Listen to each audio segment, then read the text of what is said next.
Hello and welcome back to Emily A to Z. Today is another WIP Wednesday. I have switched up what WIPs I am working on because we have finished the Telltale Heart motif of the storybook Halloween, but we have not finished our short story. I would like to continue reading this short story, but I don't want to start stitching on the next motif because I want to tell the story of that motif. So instead, we've just switched WIPs. Today I am working on my Baby Afghan. It is designed by Durene Jones. It is in a neutral color palette. It is a bunch of different baby or children's toys. I am stitching it on the called for fabric, which is a 18 count half panel Afghan. I am using 4 strands of floss over 2. It is huge. So it's they make big X's, 4 strands. You see me fluffing around with floss a lot in this video. So let us continue in our story while I work on my Baby Afghan. We are in The Unparalleled Adventure of One Hans Pfaall by Edgar Allan Poe. This work is in the public domain, so there is no copyright infringement, and I can read this story to you here. We left off with a very scientific blubbity about atmosphere and pressure and stuff in his balloon, and something about the blood vessels messing with the heart. Let's go. Unless for default of this renovation, I could see no reason, therefore, why life could not be sustained even in a vacuum, for the expansion and compression of chest, commonly called breathing, is action purely muscular, and the cause, not the effect, of respiration. In a word, I conceived that as the body should become habituated to the want of atmospheric pressure, the sensations of pain would gradually diminish, and to endure them while they continued, I relied with confidence upon the iron hardihood of my constitution. Thus, may it please your excellencies, I have detailed some, though by no means all, the considerations which led me to form the project of a lunar voyage. I shall now proceed to lay before you the result of an attempt so apparently audacious in conception, and at all events so utterly unparalleled in the annals of mankind. Oh, that's right. He wants to go to the moon in a hot air balloon. Okay, drink break.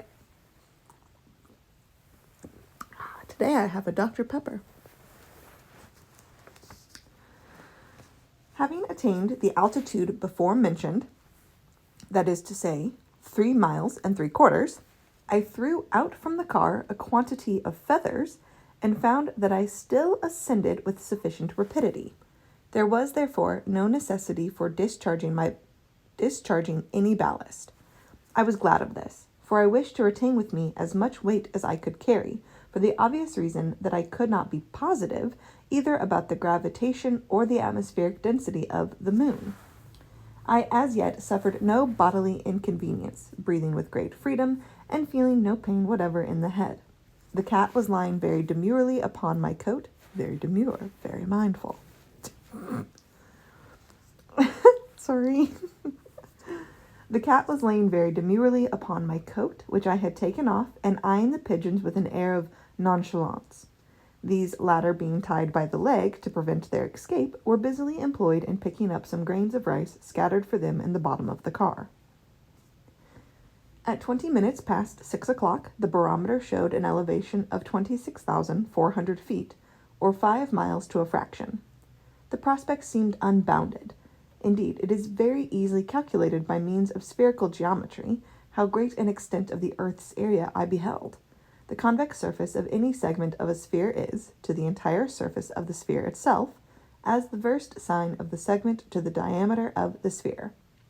Now, in my case, the versed sine, that is to say, the thickness of the segment beneath me, was about equal to my elevation, or the elevation of the point of sight above the surface. As 5 miles then to 8,000 would express the proportion of the earth's area seen by me. In other words, I beheld as much as a 1600th part of the whole surface of the globe. The sea appeared unruffled as a mirror, although, by means of the telescope, I could perceive it to be in a state of violent agitation.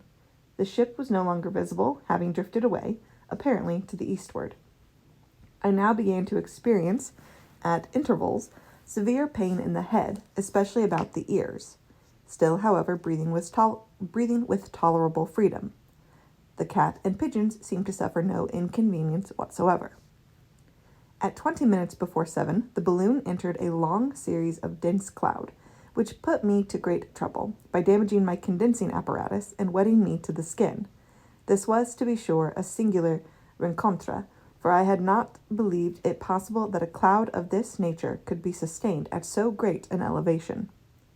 I thought it best, however, to throw out 2 5-pound pieces of ballast, reserving still a weight of 165 pounds. Upon so doing, I soon rose above the difficulty, and perceived immediately that I had obtained a great increase in my rate of ascent. In a few seconds after my leaving the cloud, a flash of vivid lightning shot from one end of it to the other, and caused it to kindle up, throughout its vast extent, like a mass of ignited charcoal. This, it must be remembered, was in the broad light of day. No fancy may picture the sublimity which might have been exhibited by a similar phenomenon taking place amid the darkness of the night. Hell itself might have been found a fitting image. Even as it was, my hair stood on end, while I gazed afar down within the yawning abysses, letting imagination descend and stalk about in the strange vaulted halls and ruddy gulfs and red ghastly chasms of the hideous and unfathomable fire. I had indeed made a narrow escape.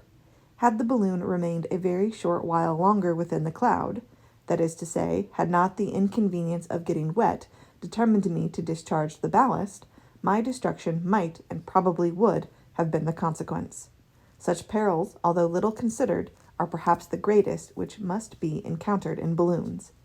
I had by this time, however, attained too great an elevation to be any longer uneasy on this head. I was now rising rapidly, and by 7 o'clock the barometer indicated an altitude of no less than 9 miles and a half. I began to find great difficulty in drawing my breath. My head, too, was excessively painful, and having felt for some time a moisture about my cheeks, I at length discovered it to be blood, which was oozing quite fast from the drums of my ears. My eyes also gave me great uneasiness. Upon passing the hand over them, they seemed to have protruded from their sockets in no inconsiderable degree, and all objects in the car, and even the balloon itself, appeared distorted to my vision. These symptoms were more than I had expected, and occasioned me some alarm. At this juncture, very imprudently and without consideration, I threw out from the car 3 5-pound pieces of ballast. The accelerated rate of ascent thus obtained carried me too rapidly and without sufficient gradation into a highly rarefied stratum of the atmosphere, and the result had nearly proved fatal to my expedition and to myself. I was suddenly seized with a spasm which lasted for more than 5 minutes, and even when this, in a measure, ceased, I could catch my breath only at long intervals and in a gasping manner, bleeding all the while copiously at the nose and ears, and even slightly at the eyes. The pigeons appeared distressed in the extreme, and struggled to escape, while the cat mewed piteously, and, with her tongue hanging out of her mouth, staggered to and fro in the car as if under the influence of poison. I now too late discovered the great rashness of which I had been guilty in discharging the ballast, and my agitation was excessive. I anticipated nothing less than death, and death in a few minutes. The physical suffering I underwent contributed also to render me nearly incapable of making any exertion for the preservation of my life. I had indeed little power of reflection left, and the violence of the pain in my head seemed to be greatly on the increase. Thus I found that my senses would shortly give way altogether, and I had already clutched one of the valve ropes with the view of attempting a descent, when the recollection of the trick I had played the 3 creditors, and the possible consequences to myself, should I return, operated to deter me for the moment. I lay down in the bottom of the car and endeavored to collect my faculties. In this I so far succeeded as to determine upon the experiment of losing blood. Having no lancet, however, I was constrained to perform the operation in the best manner I was able, and finally succeeded in opening a vein in my left arm.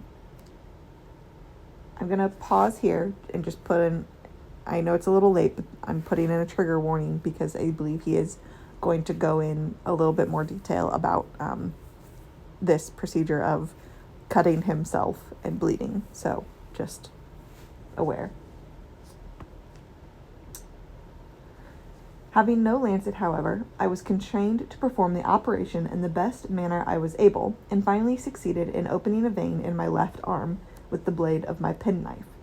The blood had hardly commenced flowing when I experienced a sensible relief, and by the time I had lost about half a moderate basinful, most of the worst symptoms had abandoned me entirely.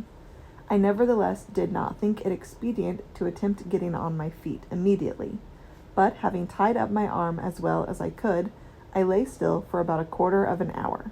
At the end of this time I arose, and found myself freer from absolute pain of any kind than I had been during the last hour and a quarter of my ascension.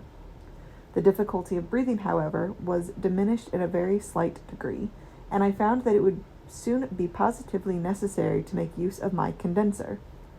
In the meantime, looking toward the cat, who was again snugly stowed away upon my coat, I discovered to my infinite surprise that she had taken the opportunity of my indisposition to bring into light a litter of 3 little kittens. This was an addition to the number of passengers on my part altogether unexpected, but I was pleased at the occurrence. It would afford me a chance of bringing to a kind of test the truth of a surmise, which, more than anything else, had influenced me in attempting this ascension. I had imagined that the habitual endurance of the atmospheric pressure at the surface of the earth was the cause, or nearly so, of the pain attending animal existence at a distance above the surface. Should the kittens be found to suffer uneasiness in an equal degree with their mother, I should consider my theory in fault, but a failure to do so I should look upon as a strong confirmation of my idea. By 8 o'clock, I had actually attained an elevation of 17 miles above the surface of the earth. Thus it seemed to me evident that my rate of ascension was not only on the increase, but that the progression would have been apparent in a slight degree, even had I not discharged the ballast, which I did. The pains in my head and ears returned, at intervals, with violence, and I still continued to bleed occasionally at the nose. But, upon the whole, I suffered much less than might have been expected. I breathed, however, at every moment with more and more difficulty, and each inhalation was attended with a troublesome, spasmodic action of the chest. I now unpacked the condensing apparatus and got it ready for immediate use. The view of the earth at this period of my ascension was beautiful indeed. To the westward, the northward, and the southward, as far as I could see, lay a boundless sheet of apparently unruffled ocean, which every moment gained a deeper and deeper tint of blue. At a vast distance to the eastward, although perfectly discernible, extended the islands of Great Britain, the entire Atlantic coasts of France and Spain, with a small portion of the northern part of the continent of Africa. Of individual edifices not a trace could be discovered, and the proudest cities of mankind had utterly faded away from the face of the earth. What mainly astonished me in the appearance of things below was the seeming concavity of the surface of the globe.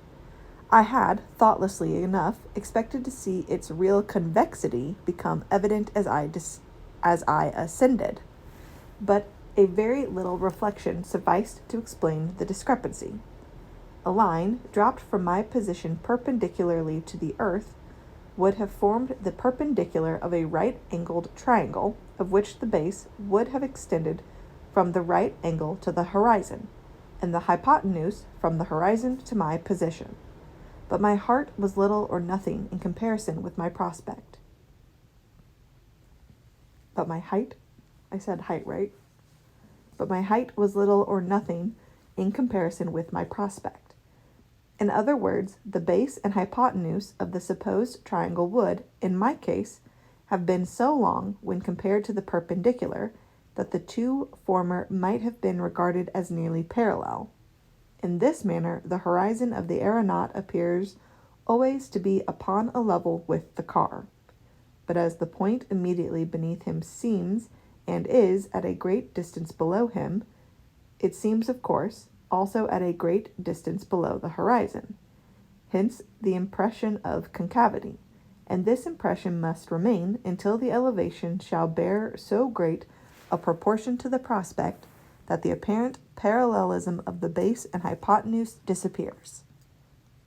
Sure, whatever that means. The pigeons about this time seeming to undergo much suffering, I determined upon giving them their liberty. I first untied one of them, a beautiful gray mottled pigeon, and placed him upon the rim of the wicker-work. He appeared extremely uneasy, looking anxiously around him, fluttering his wings and making a loud cooing noise, but could not be persuaded to trust himself from the car. I took him up at last and threw him to about half a dozen yards from the balloon. He made, however, no attempt to descend as I had expected, but struggled with great vehemence to get back, uttering at the same time very shrill and piercing cries. He at length succeeded in regaining his former station on the rim, but had hardly done so when his head dropped upon his breast and he fell dead within the car. The other one did not prove so unfortunate. To prevent his following the example of his companion and accomplishing a return, I threw him downward with all my force, and was pleased to find him continue his descent with great velocity, making use of his wings with ease and in a perfectly natural manner. Oh, thank God. In a very short time he was out of sight, and I have no doubt he reached home in safety. Puss, who seemed in a great measure recovered from her illness, now made a hearty meal of the dead bird, and then went to sleep with much apparent satisfaction. Her kittens were quite lively, and so far evinced not the slightest sign of any uneasiness. At 8:15, being able no longer to draw breath without the most intolerable pain, I proceeded forthwith to adjust around the car the apparatus belonging to the condenser. This apparatus will require some little explanation, and your excellencies will please to bear in mind that my object, in the first place, was to surround myself and car entirely with a barricade against the highly rarefied atmosphere in which I was existing, with the intention of introducing within this barricade, by means of my condenser, a quantity of this same atmosphere sufficiently condensed for the purposes of respiration. With this object in view, I had prepared a very strong, perfectly airtight, but flexible, gum-elastic bag. In this bag, which was of sufficient dimensions, the entire car was in a manner placed. That is to say, the bag, was drawn over the whole bottom of the car, up its sides, and so on, along the outside of the ropes, to the upper rim or hoop where the network is attached. Having pulled the bag up in this way and formed a complete enclosure on all sides, and at bottom, it was now necessary to fasten up its top or mouth by passing its material over the hoop of the network, in other words, between the network and the hoop. But if the network were separated from the hoop to admit this passage, what was to sustain the car in the meantime? Now the network was not permanently fastened to the hoop, but attached by a series of running loops or nooses. I therefore undid only a few of these loops at one time, leaving the car suspended by the remainder. Having thus inserted a portion of the cloth forming the upper part of the bag, I refastened the loops, not to the hoop, for that would have been impossible, since the cloth now intervened, but to a series of large buttons affixed to the cloth itself, about 3 feet below the mouth of the bag, the intervals between the buttons having been made to correspond to the intervals between the loops. This done, a few more of the loops were unfastened from the rim, a farther portion of the cloth introduced, and the disengaged loops then connected with their proper buttons. In this way, it was possible to insert the whole upper part of the bag between the network and the hoop. It is evident that the hoop would now drop down within the car, while the whole weight of the car itself, with all its contents, would be held up merely by the strength of the buttons. This, at first sight, would seem an inadequate dependence, but it was by no means so, for the buttons were not only very strong in themselves, but so close together that a very slight portion of the whole weight was supported by any one of them. Indeed, had the car and contents been 3 times heavier than they were, I should not have been at all uneasy. I now raised up the hoop again within the covering of gum elastic, and propped it at nearly its former height by means of 3 light poles prepared for the occasion. This was done, of course, to keep the bag distended at the top, and to preserve the lower part of the network in its proper situation. All that now remained was to fasten up the mouth of the enclosure, and this was readily accomplished by gathering the folds of the material together and twisting them up very tightly on the inside by means of a kind of stationary tourniquet. Drink break.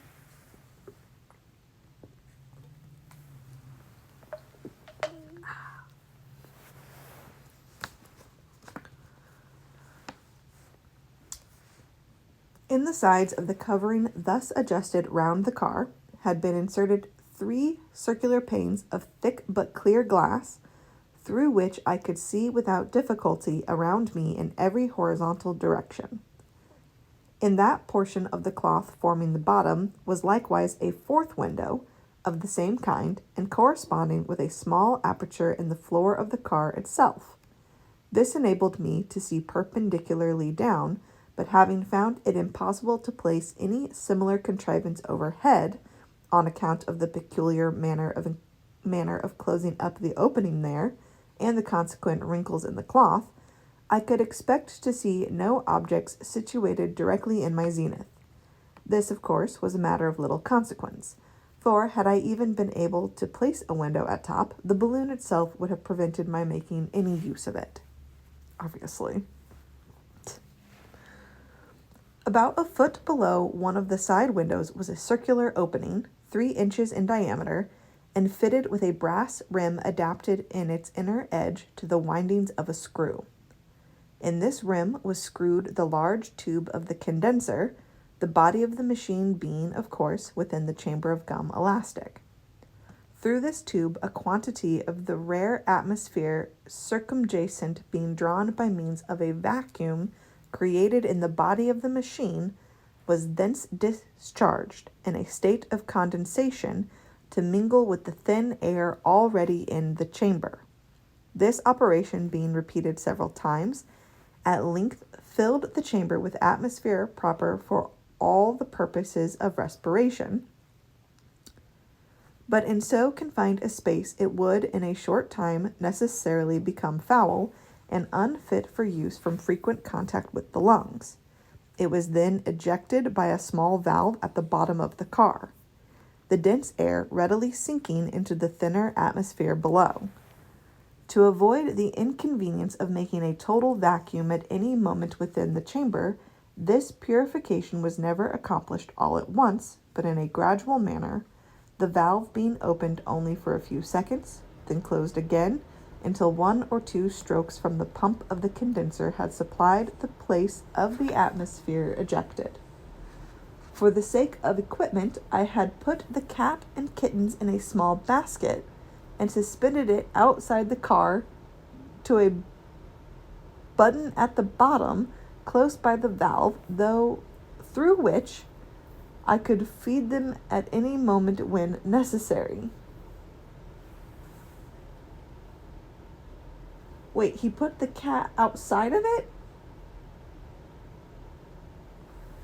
Okay. I did this at some little risk, and before closing the mouth of the chamber, by reaching under the car with one of the poles before mentioned, to which a hook had been attached. As soon as dense air was admitted in the chamber, the hoop and poles became unnecessary, the expansion of the enclosed atmosphere powerfully distending the gum elastic. By the time I had fully completed these arrangements and filled the chamber as explained, it wanted only 10 minutes of 9 o'clock. During the whole period of my being thus employed, I endured the most terrible distress from difficulty of respiration, and bitterly did I repent the negligence, or rather foolhardiness, of which I had been guilty, of putting off to the last moment a matter of so much importance. But having at length accomplished it, I soon began to reap the benefit of my invention. Once again I breathed with perfect freedom and ease, and indeed, why should I not? I was also agreeably surprised to find myself, in a great measure, relieved from the violent pains which had hitherto tormented me. A slight headache, accompanied with a sense of fullness or distension about the wrists, the ankles, and the throat, was nearly all of which I had now to complain. Thus it seemed evident that a greater part of the uneasiness attending the removal of atmospheric pressure had actually worn off, as I had expected, and that much of the pain endured for the last 2 hours should have been attributed altogether to the effects of a deficient respiration. At 20 minutes before 9 o'clock, that is to say, a short time prior to my closing up the mouth of the chamber, the mercury attained its limit, or ran down in the barometer, which, as I mentioned before, was one of an extended construction. It then indicated an altitude on my part of 132,000 feet, or 25 miles, and I consequently surveyed at that time an extent of the earth's area amounting to no less than the 320th part of its entire superficies. At 9 o'clock I had again lost sight of land to the eastward, but not before I became aware that the balloon was drifting rapidly to the north-northwest. The ocean beneath me still retained its apparent concavity, although my view was often interrupted by the masses of cloud which floated to and fro. At 9:30, I tried the experiment of throwing out a handful of feathers through the valve. They did not float as I had expected, but dropped down perpendicularly, like a bullet, en masse and with the greatest velocity, being out of sight in a very few seconds. I did not at first know what to make of this extraordinary phenomenon, not being able to believe that my rate of ascent had, of a sudden, met with so prodigious an acceleration. But it soon occurred to me that the atmosphere was now far too rare to sustain even the feathers, that they actually fell, as they appeared to do, with great rapidity, and that I had been surprised by the united velocities of their descent and my own elevation. By 10 o'clock I found that I had very little to occupy my immediate attention. Affairs went on swimmingly, and I believed the balloon to be going upward with a speed increasing momently, although I had no longer any means of ascertaining the progression of the increase. I suffered no pain or uneasiness of any kind, and enjoyed better spirits than I had at any period since my departure from Rotterdam. Busying myself now in examining the state of my various apparatus, and now in regenerating the atmosphere within the chamber. This latter point I determined to attend to at regular intervals of 40 minutes, more on account of the preservation of my health than from so frequent a renovation being absolutely necessary. And that's where we are going to end for the day, because I am wrapping up my stitching here. I believe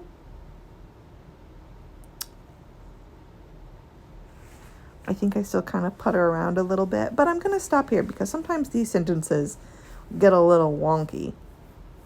We still have quite a bit to go of this story. In fact, I think we still have like 20 pages of story. Yeah, we've got about 20 pages of story left. So we'll continue next time.